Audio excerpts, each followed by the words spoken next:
नमस्कार देवियों, सज्जनों और सर्वप्रिय छात्रों, स्वागत है आप सबका। एक बार फिर से आप सबके समक्ष उपस्थित हुआ हूं। 12वीं कक्षा हिंदी पाठ्यपुस्तक अंतरा काव्यखंड की एक कविता के साथ, एक कम, जिसके कवि विष्णु खरे हैं। आते हैं, थोड़ा सा परिचय प्राप्त करते हैं। विष्णु खरे जी का जन्म 1940 ईस्वी में मध्य प्रदेश के छिंदवाड़ा में हुआ था और अंग्रेजी साहित्य में उन्होंने MA की डिग्री प्राप्त की थी 1963 में क्रिश्चियन कॉलेज से।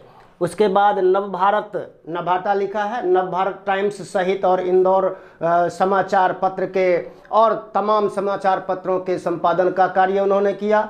और जब रचना के क्षेत्र में आए तो 1956 में उन्होंने T.S. इलियट का अनुवाद किया मरु प्रदेश में और अन्य कविताएं। फिर कविता संग्रह पर नज़र डालते हैं। इनके कविता संग्रह के हैं एक गैर रूमानी समय में 1970 में, खुद अपनी आँखों से, सबकी आवाज़ के पर्दे में आदि इनके रचना कविता संग्रह के हैं। उसके बाद सम्मान इनको जो प्राप्त हुआ, चूँकि ये अंग्रेजी साहित्य के प्रकांड विद्वान थे, है ना, हिंदी के तो थे ही, तो knight of the order of the white rose ये फिनलैंड की गवर्नमेंट ने इनको प्रदान किया था। उसके बाद भी कई रघुवीर सहाय और दूसरे साहित्यकारों के नाम पर जो साहित्य जो पुरस्कार रखे गए हैं, उन सभी पुरस्कारों से इन्होंने उनको सम्मानित किया गया और वर्तमान में ये स्वतंत्र रूप से लेखन का कार्य कर रहे हैं। आइए देखते हैं एक कम कविता क्या भाव है। ये विष्णु खरे की कविता है और इस कविता का मूल भाव है 1947 में जब देश आज़ाद हुआ, उसके बाद जो सामाजिक परिवेश, जो ताना बाना बदला समाज का, अमीरी गरीबी में खाई बढ़ती गई, लूट खसोट और जो सामर्थ्यवान लोग थे उनके द्वारा जिस तरह से देश में लूट खसोट और धन संचय की प्रवृत्ति जागी, लोभ लालच धोखे से धन बढ़ाने और अपना ही विकास करने की जो प्रवृत्ति बढ़ी, यही एक बात है जो इस कविता का मुख्य भाव है, मुख्य प्रतिपाद्य है। देखते हैं इन्होंने क्या कहा है कविता में।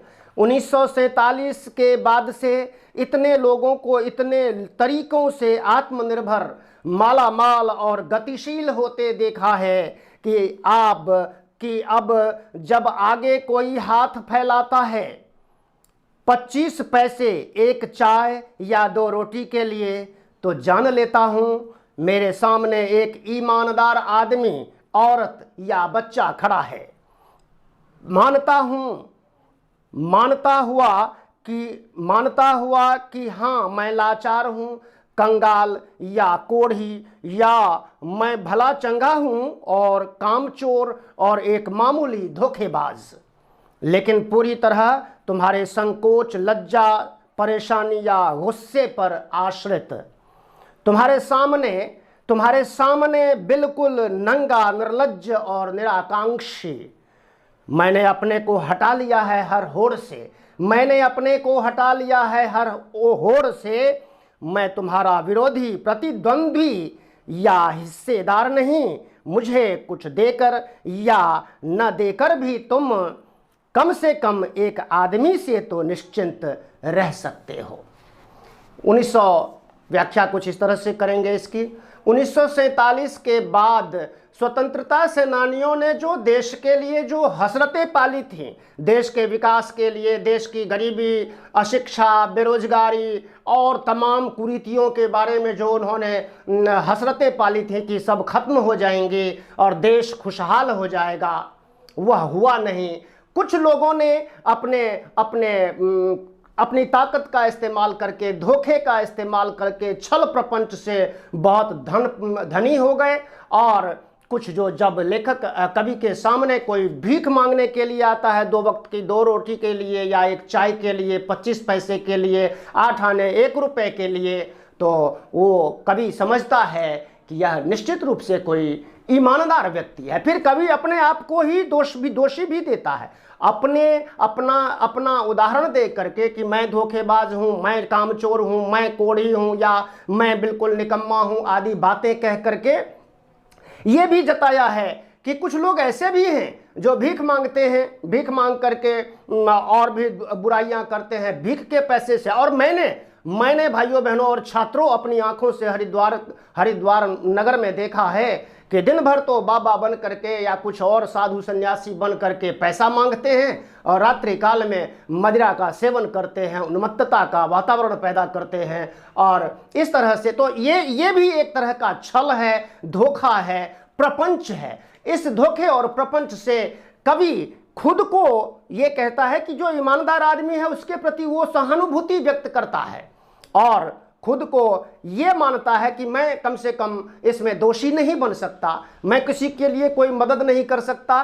कभी का ये अफसोस है कि कोई मदद मैं कर नहीं सकता, तो मैं कामचोर हूँ, लाचार हूँ, कोढ़ी हूँ आदि बातें वो अपने लिए ही कहता है। और अपने माध्यम से और जितने भी ऐसे लोग हैं जो कम से कम किसी का दुख घटा नहीं सकते, किसी की पीड़ा हर नहीं सकते, तो उसमें बढ़ोतरी भी नहीं कर सकते। इसलिए कवि ये कहता है कि इतने लोग छल कपट प्रपंच धोखेबाज हैं, कम से कम मैं नहीं हूँ। मेरी सहानुभूति जो है गरीबों के प्रति है, मजलूमों के प्रति है और असहाय लोगों के प्रति है जो निहायत ही ईमानदार हैं। वे आज धोखा खा रहे हैं, गरीबी और अभाव में जी रहे हैं। यह अफसोस की बात है। और कवि कहता है कि अगर मैं इनमें शामिल नहीं हो करके कम से कम एक व्यक्ति तो ऐसा होगा जो एक कम है, यानी कि मेरी ओर से, कवि की ओर से निश्चिंत हुआ जा सकता है कि वो धोखे के जाल में और प्रपंच के खेल में शामिल नहीं है और किसी को ठगता नहीं है, किसी से बुरा व्यवहार नहीं करता और देश की तरक्की की खुशहाली और उसकी ईमानदारी की उन्होंने सहानुभूति, ईमानदारी के प्रति जो सहानुभूति दी है इन्होंने, यही एक मुख्य कथ्य है इस कविता में। तो निश्चित रूप से मुख्य बात अगर एक केंद्रीय रूप में देखें तो फिर से मैं रिपीट करूंगा, आज़ादी के बाद 1947 के बाद जो देश में जो वातावरण पैदा हुआ, जो आर्थिक गड़बड़ियां, धोखाधड़ी, संपत्ति पर काबिज हो जाना, गरीबों को लूट लेना आदि जितनी भी घटनाएं हुई और बेईमानी, ये दो बिंदु बहुत महत्वपूर्ण है, ईमानदारी और बेईमानी। इन दोनों के बीच जो द्वंद्व है, जो चीज़ें हैं, इनमें ईमानदारी से जो जी रहा है वह दुखी है और जो बेईमानी करता है वही सुखी है। ये मुख्य बिंदु है उभर करके जो सामने आता है। धन्यवाद, नमस्कार। और हाँ, एक चीज़ और देख लीजिए, ये काव्य सौंदर्य को अगर हम देखें तो इसमें खड़ी बोली हिंदी है, साधारण हिंदी है, बोलचाल की हिंदी है, मुक्त छंद है, इसमें कोई छंद नहीं है। दोहा, चौपाई आदि छंद के नाम से जाने जाते हैं, लेकिन जहाँ ऐसा कुछ नहीं होता वो मुक्त छंद की रचना कहलाती है। ज़्यादातर जो आधुनिक रचनाएं हैं, आधुनिक कवियों की जो रचनाएं हैं वो छंद मुक्त हैं और ज़्यादा से ज़्यादा कुछ तुकबंदी है उनमें। और जो जो पुराने समय के भक्ति काल के, विशेष रूप से भक्ति काल की जो रचनाएं हैं उनमें कोई ना कोई छंद अवश्य है, दोहा है, चौपाई है, सोरठा है, पद है या जो भी है। तो इस रचना में ऐसा कुछ नहीं है, इसीलिए मुक्त छंद, जहाँ कोई छंद ना हो उसको मुक्त छंद कहते हैं। और पूरी कविता के अंदर अनुप्रास अलंकार की छटा बिखरी हुई है, एक तरह से कह सकते हैं हम दृष्टांत अलंकार भी है कि उन्होंने धोखेबाज और आदि बातें कह करके अपना दृष्टांत दे करके दूसरे जो ऐसे लोग हैं उनको संबोधित किया है, उनकी ओर इशारा किया है। धन्यवाद। हाँ, इसमें जो प्रश्नोत्तर हैं, प्रश्नों के उत्तर हैं वो बहुत आसान हैं। इसमें कुछ पंक्तियों का भाव सौंदर्य भी लिखने को बोला है, तो डिस्क्रिप्शन बॉक्स में आप जाइएगा, उसमें भाव सौंदर्य भी आप पढ़ सकते हैं। जिन्होंने अभी तक लाइक नहीं किया है, शेयर नहीं किया, चैनल को सब्सक्राइब नहीं किया है, वो सब्सक्राइब करें, कमेंट करें। और जो नए विद्यार्थी हैं, खास करके जो नए व्यूअर हैं, तो वो सब्सक्राइब करके ऑल नोटिफिकेशन को, बेल को ज़रूर प्रेस करें। धन्यवाद, नमस्कार, जय हिंद, जय भारत।